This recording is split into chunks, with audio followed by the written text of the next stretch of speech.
Hi guys, Office Bloke Dave here. I hope everyone out there is doing great today.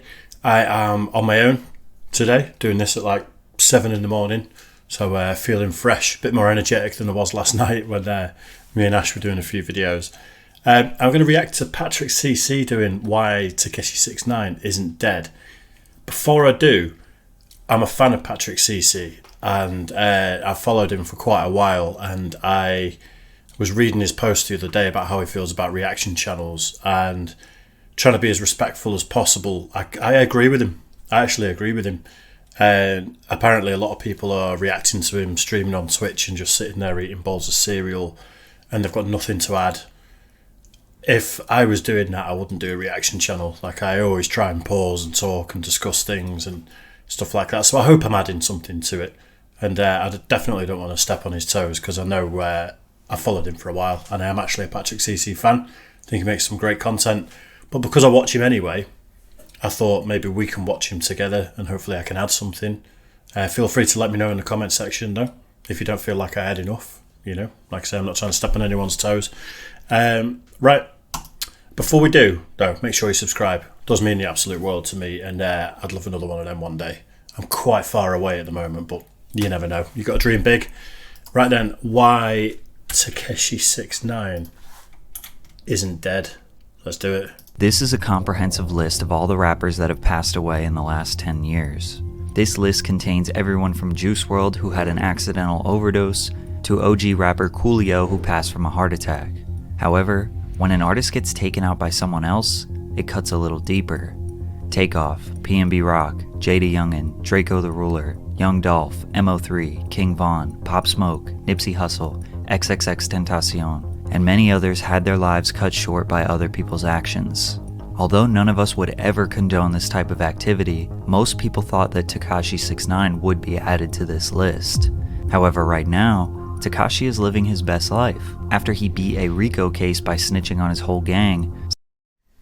I'm not sure he's living his best life. I don't know if you've seen it, but 6 months to a year ago, something like that, there was a video going around of him getting jumped in the gym.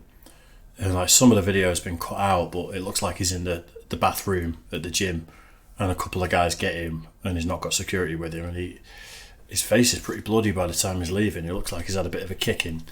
So although he's out there living, I'm not sure he's living his best life. I think he's looking over his shoulder a lot.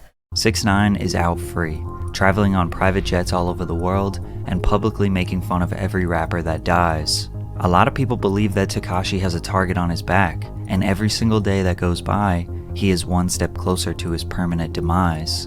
But Tekashi has survived everything we thought he couldn't do, and there are a few key reasons why.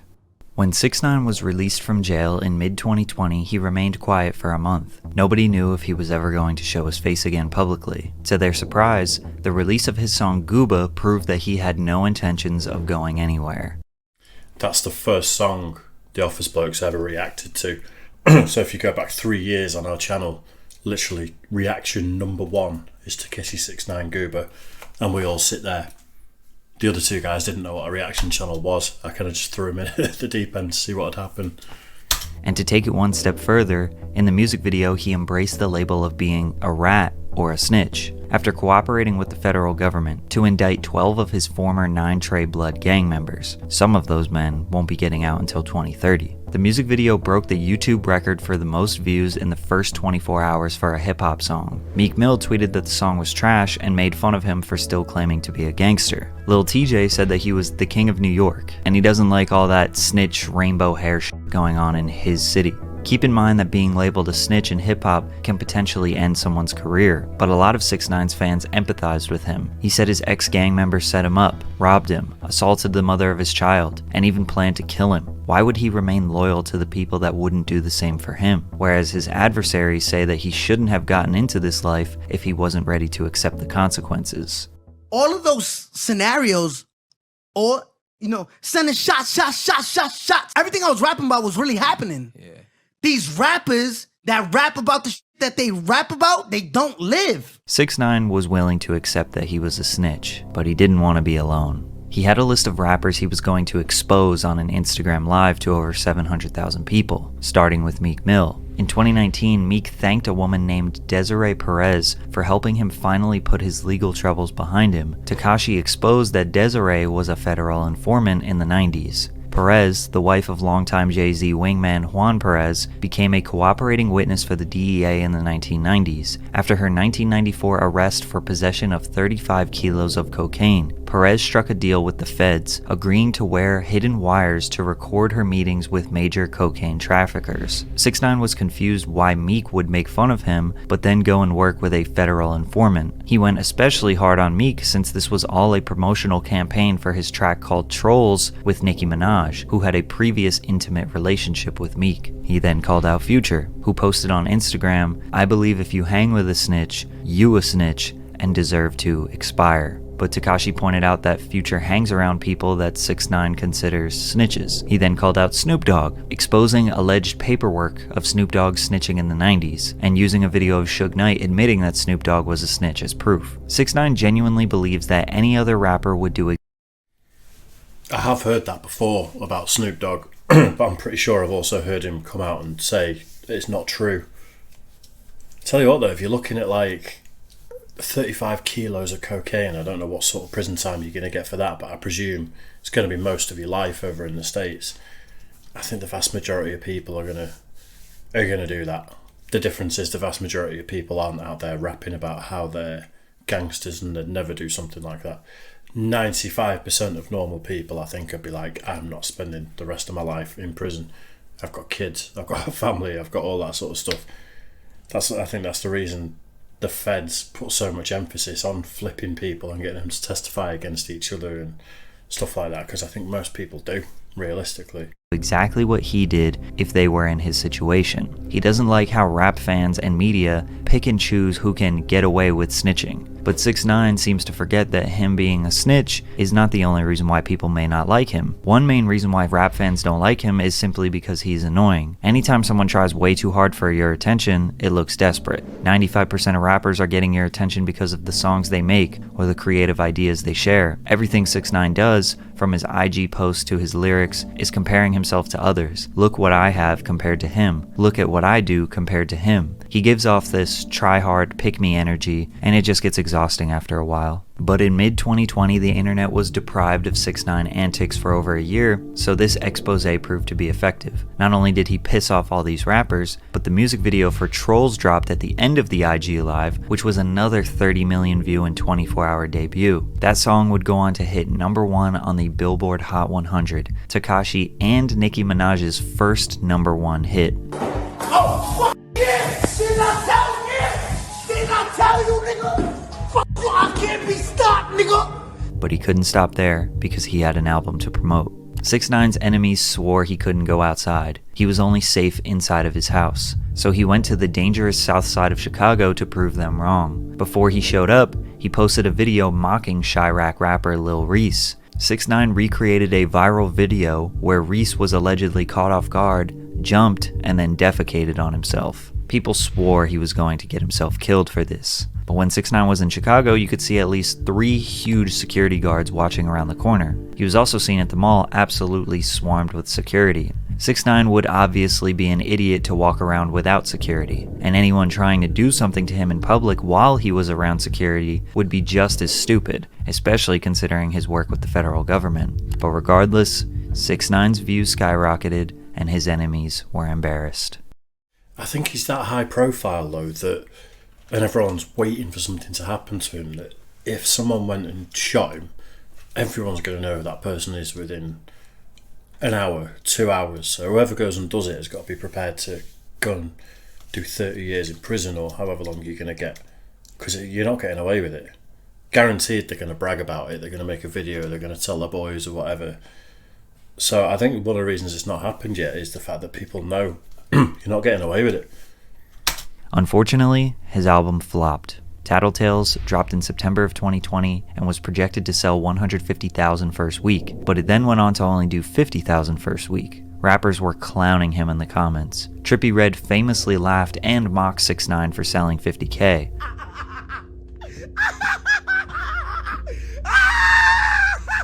Then just last week in 2023, Trippie sold 50K with 22 features, including the biggest rappers in the music industry. But the only person who can really troll Tekashi is himself. He posted a video of him ripping down posters and passing out his album for free, begging people to listen to it. 6ix9ine fans immediately said that it's because he is blackballed from the industry, which is probably true. Anyone who associated with 6ix9ine would be risking their career and reputation. Artists, bloggers, playlist curators. He got no support from the music industry. Or maybe his music just isn't good. 6ix9ine's songs have sounded very similar since 2018. DaBaby and Gunna are known to be pretty repetitive, and it worked out for them for a while, but eventually, people get tired, especially when the odds are already stacked against you. Plus, a lot of the interest in his music was predicated on the drama and controversy it creates, rather than just simply how good the songs are. Tekashi just didn't bring anything new to the table with this album, and after this flop, he disappeared.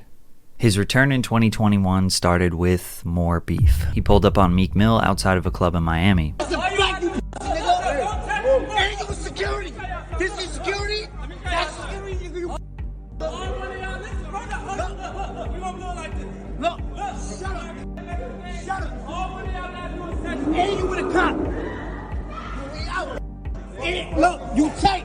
And you with police. Again, all 6ix9ine was doing here was trying to prove that Meek Mill also walks around with security and is not as gangster as he portrays himself to be. But 6ix9ine has nothing to lose because everyone already knows that he isn't gangster. Meek made himself look even worse when he claimed that he almost smoked 6ix9ine, when in the video he very clearly was not going to do anything. Instead, after 6ix9ine left, he started yelling at the security saying that they were trying to get him in trouble. What y'all trying to get me in trouble? Huh? Just like the Chicago incident, nobody blamed Meek for not doing anything. Him and 6ix9ine were around 15 bodyguards and cops. All Tekashi proved was that Meek is protecting himself and his freedom. He is being smart, but it still got people talking about 6ix9ine again and provided a short-term L for Meek. Then You're wearing chains worth hundreds of thousands of dollars, which I'm guessing they are. You better have security.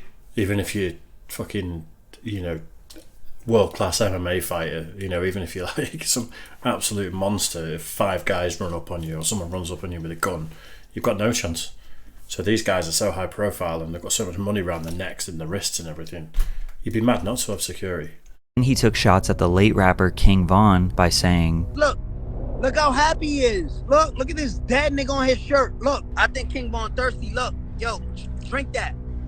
I'm gonna pee on you, nigga. That nigga Von rest in piss, nigga. I don't got cat rat, nigga. He even DM'd King Von's sister a picture of Von's body after the autopsy. Fans were disgusted at this evil behavior. However, King Von, Lil Durk, and their fans would famously scream that they were smoking Tuka, and would constantly make fun of Tuka, who was a 15-year-old boy from Chicago who got shot at the bus stop. 6ix9ine was wondering why people would praise Von for the same behavior they hated 6ix9ine for. And he did have a point, people were agreeing with him, but it still seemed random for 6ix9ine to just attack the late King Von. He looked extremely desperate for attention, especially when you consider that all of this happened after a 6-month hiatus conveniently surrounding the release of his song Zaza. Then once he gets his attention, promotes his song, he disappears again for a few months. Noticing a pattern here? However, in 2022 we saw a different side of 6ix9ine when he and SteveWillDoIt started hanging out. They had been friends for a while now, but the only time fans saw 6ix9ine in 2022 was in Steve's vlogs. In those vlogs, he was Danny, meaning he didn't portray any character. He was kind, funny, and appreciated by Steve's audience. This was the first time we ever saw who 6ix9ine truly was. They were giving away money to underprivileged communities and doing philanthropic work. It seemed like he might pursue a second career as a content creator, or maybe he was finally done with his rap beefs, but we were wrong, because he betrayed Steve for more short-term clout. 6ix9ine tricked Steve into doing a video collaboration with a young man named Perkio. Perkio was going viral for looking exactly like Lil Durk. Durk even supported him and brought him on stage at one of his concerts. Steve trusted 6ix9ine and thought that Perkio was a paid actor. When he got there, Tekashi pressed Perkio and forced him to wear a jacket with King Von on the back, trying to again stir up some drama with Lil Durk. Conveniently, 6ix9ine was releasing a song and NFT project called Gine at this time, which is why he randomly started creating beefs again. Steve went on an apology tour on various podcasts because people blamed him for accelerating a dangerous rap beef. And even though Steve was taken advantage of, he apologized. He even gifted Perkio with $20K, and 6ix9ine got what he wanted yet again.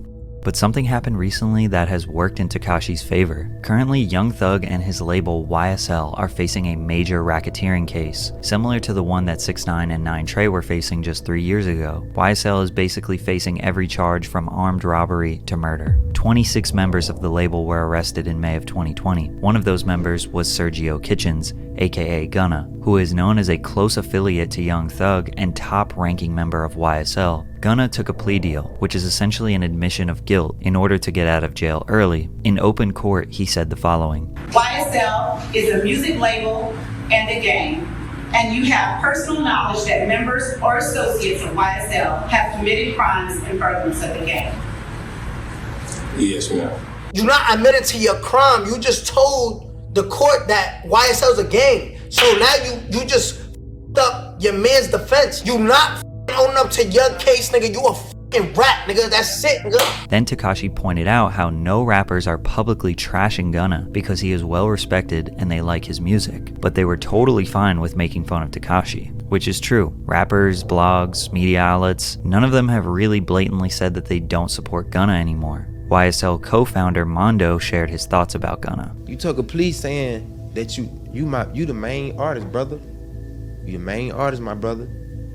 You capped down talking about some, but you know this a gang, and on top of that, you got caught with something and it wasn't yours. So who else was it? Who doing shit like that? Who doing that? Hey boy, you didn't have nothing. Your shit gonna get dropped, brother. You know that, bro. What the hell? You panic. But the funny thing is, 6ix9ine was right. The general public does not care. The whole sentiment online is that people will still support Gunna's music regardless of what happened. 6ix9ine has successfully convinced people that these rappers are maybe not as gangster as they say they are. This YSL case, along with the unsettling numbers of artists who have died in the past few years, fans are doubling down on not wanting their favorite rappers to be gangsters. They want them to be artists. They want them to make music, be safe, and live a good life. But I don't think that rap fans realizing this has helped 6ix9ine's career. When Lil TJ got... Can you be a gangster?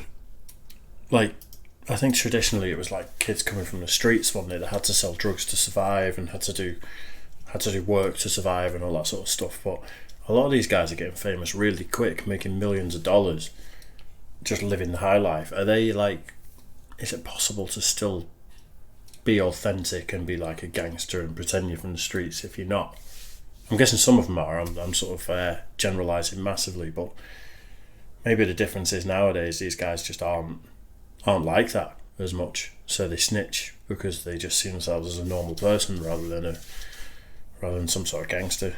I don't know. Settling numbers of artists who have died in the past few years, fans are doubling down on not wanting their favorite rappers to be gangsters. They want them to be artists. They want them to make music, be safe, and live a good life. But I don't think that rap fans realizing this has helped 6ix9ine's career. When Lil TJ got shot, 6ix9ine laughed at him. When PNB Rock got shot, 6ix9ine made fun of him. If something bad happens to any other rapper, he feels obligated and justified to point and laugh because that didn't happen to him. Why? Because he knows that people would do the same if he got shot. If 6ix9ine was taken out, nobody would be surprised. A lot of people wouldn't even have remorse considering how many people he has taunted. He is too far gone now. But when 21 Savage spoke about 6ix9ine, it made me realize why he isn't dead. Even if I seen him, I don't got no intention to do nothing to you. You just a rat. You go your way, I go my way. It don't mean to smoke. Just cause you call a nigga a rat, that don't mean you gotta kill him when you see him. That's just like saying any nigga you call a bitch, you gotta kill him. If you see a fan on the internet comment shit and you say, man, shut your little weird ass up. Oh, when I see you, I gotta do something to you. That ain't how that go. You could feel a type of way about a nigga and a nigga go their way and you go your way. A lot of the rappers that clowned on Tekashi don't necessarily... I agree with that. Like, a lot of people are acting like prison rules apply and, you know, you've got to go and do something. But I think realistically in the real world, everyone wants to look after themselves and not go and do 30, 40 years in prison or life or whatever it's going to be for the sake of someone that they really just don't like. They want him dead. Maybe they just don't like him. Maybe he was an easy target for some jokes. In most cases, it was Tekashi who escalated these beefs. And the more you think about it, it seems like 6ix9ine is the one who cares the most about what other people think. And all these other rappers are usually just minding their own business. But let's be honest, anyone who would attempt at 6ix9ine would never be able to beat the case. And is that guy really worth throwing your life away for? No. And 6ix9ine knows this. So he's gonna keep up his antics, and most likely, nobody's gonna do anything. Nice. I like that. like I say, I'm a fan of Patrick CC anyway. And like, his videos are always ridiculously well researched and well thought about. I'm surprised he didn't show or at least talk about the fact that he did get jumped. But I think he got jumped by normal guys. I don't think it was like some sort of gang beef or anything. I think some guys just saw him and went on IG Live or went on whatever and just gave him a kicking, probably for the clout. I never really heard anything more come of that situation though. But yeah, that was good. I don't know. I don't think anyone's done in this day and age, really. As long as they're still alive and they're still famous, it just takes one song for everyone to completely forget about all the sort of nonsense in the past. And he talked about the sort of vlog style stuff he was doing with SteveWillDoIt. I don't know much about that. I don't know much about SteveWillDoIt. I saw him on the Andrew Schultz Nelk Boys podcast. That's the only time I've ever been aware of him. But, you know, if it took Tekashi 6ix9ine just going back to that, being a real guy, vlogging and not calling people out, not beefing with people, and then he just releases an absolute banger, I think that like 90% of people aren't going to care. They're just going to listen to it. It's kind of how it affects them that people are going to be more concerned with. Yeah, interesting one, that. Let me know in the comments if you think something's going to happen to him. You know, maybe people are just biding their time. Maybe there is legitimately people out there that are just waiting to catch him on his own in a way that they can get away with. But really, like, are you going to throw your life away for someone like that you don't respect and you just think he's an idiot? Interesting one. Let me know what you thought of that in the comment section. If you want more of these kind of longer videos, I'm going to be doing stuff without Ash. So like, I'm going to try and release one every day without Ash, one every day with Ash, and sort of stick to the music stuff with Ash. But yeah, just let me know. And like I said before, make sure you subscribe, all that good stuff. I hope I've added enough to that to justify reacting to it. Like I say, I'm a fan of Patrick CC. I listened to what he said about reaction channels. He knows people react to his music and his videos, sorry, and it can be mutually beneficial. But some people are taking the piss by all accounts, just sitting eating their dinner, eating their cereal just while watching him, which yeah, I'm not going to do. But yeah, let me know what you think of that, and also yeah, I'll see you all again soon, guys. Cheers.